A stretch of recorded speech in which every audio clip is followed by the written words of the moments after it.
Shalom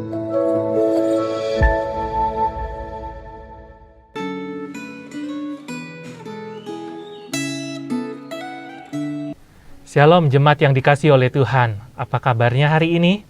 Mudah-mudahan kita semua terus bersemangat mengikuti jejaknya Tuhan. Mari bersama-sama kita persiapkan diri untuk merenungkan kebenaran firman Tuhan.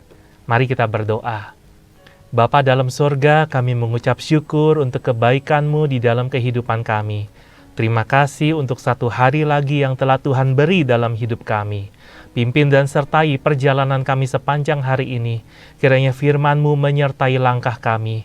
Dan tolonglah kami boleh mengerti dan melakukan kebenaran firman Tuhan yang akan kami renungkan pagi ini. Di dalam nama Tuhan Yesus kami berdoa. Amin.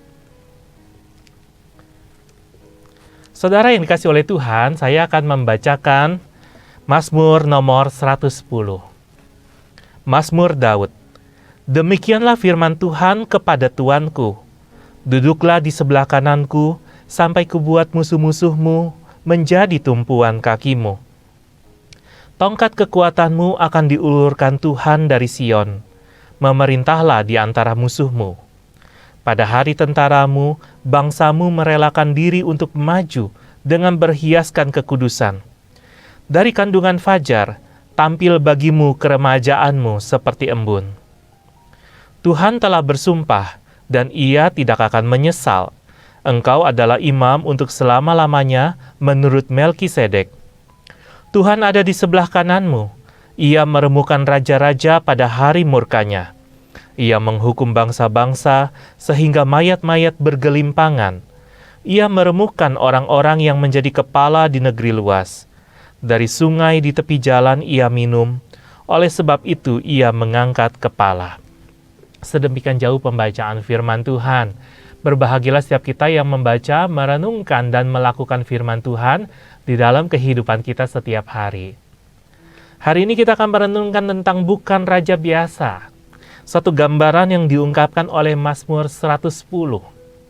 Mazmur 110 sendiri ditulis tidak lama setelah Daud berhasil menaklukkan kota Yerusalem dan menjadikan kota Yerusalem itu sebagai ibu kota kerajaannya. Meskipun Mazmur ini ditulis setelah penaklukan kota Yerusalem, Daud menggubah Mazmur ini bukan untuk kemegahannya sendiri, bukan untuk kepentingan kerajaannya sendiri, melainkan ia menunjuk kepada pribadi lain yang jauh lebih berkuasa daripada dirinya. Jadi Mazmur ini bukan cuma tentang Daud, Mazmur ini Mazmur tentang Tuhan, Mazmur tentang Kristus. Hal ini terlihat kalau kita membaca di ayat pertama, ada kalimat kepada Tuanku. Dan ini menunjuk kepada raja yang akan datang berasal dari keturunan Daud. Nah saudara yang dikasih oleh Tuhan, Alkitab menggambarkan kepada kita bahwa raja yang akan datang itu duduk di sebelah kanan Allah. Ayat yang pertama. Dan di ayat yang keempat dikatakan ia adalah imam untuk selama-lamanya menurut aturan Melkisedek. Di ayat yang ke-6 dikatakan, ia akan menghakimi bangsa-bangsa.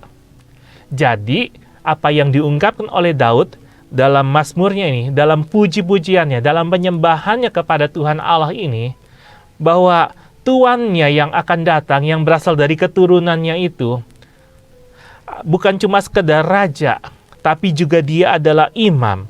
Dia juga adalah hakim yang akan menghakimi bangsa-bangsa.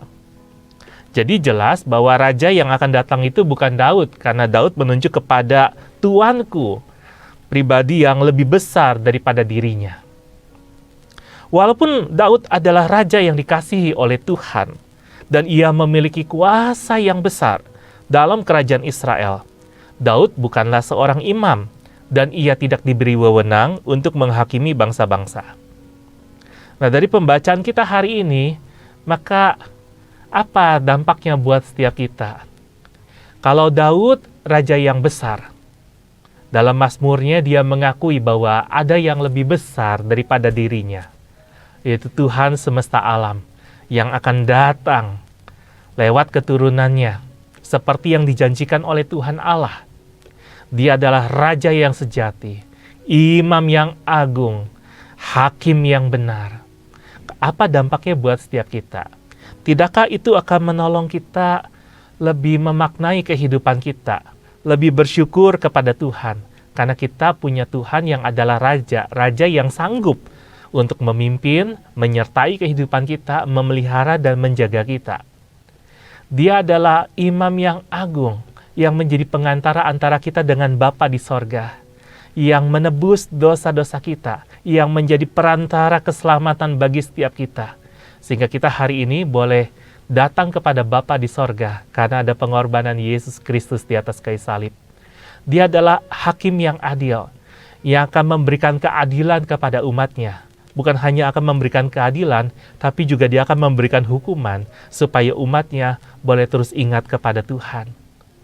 Tidakkah ini membuat kita bersyukur dan bersuka cita karena kita punya Allah yang seperti Dia, bukan raja biasa. Oleh sebab itu pertanyaannya buat setiap kita adalah, apakah saudara sudah menjadikan Tuhan Yesus sebagai Raja di dalam kehidupanmu setiap hari? Apakah engkau membiarkan Dia memimpin kehidupanmu setiap hari? Apakah engkau akan membiarkan keputusanmu dengan pertimbangan daripada Tuhan, pertimbangan daripada kebenaran firman-Nya? Dan apakah engkau mengizinkan Dia untuk meluruskan jalanmu, supaya engkau hidupnya boleh terus berpatokan pada kebenaran firman Tuhan? Bagaimana dengan kehidupanmu hari ini? Apakah yang sedang kau jalani?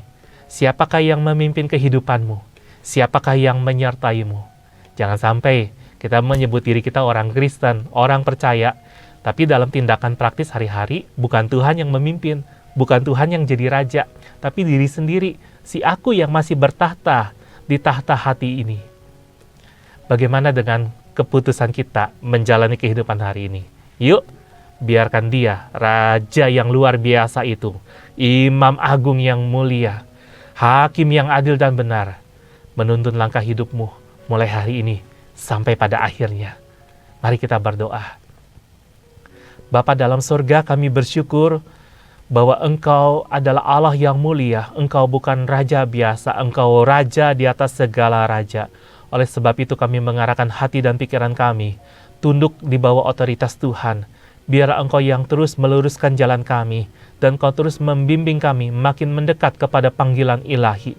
Dan biar Tuhan menyertai kami dalam apapun yang kami lakukan, bukan cuma sekedar menjalankan keputusan diri sendiri, atau menjalani aktivitas yang kami pikir hal yang baik untuk dilakukan. Tapi biarlah apa yang kami lakukan, karena kami berinteraksi dengan Tuhan, karena Engkau membimbing kami dengan nyata, Engkau menuntun kami sampai ke seberang sana. Terima kasih ya Tuhan, pimpin sertai hidup kami sepanjang hari ini. Di dalam nama Tuhan Yesus kami berdoa. Amin. Tetap semangat menjalani hari ini. Tuhan Yesus menyertai.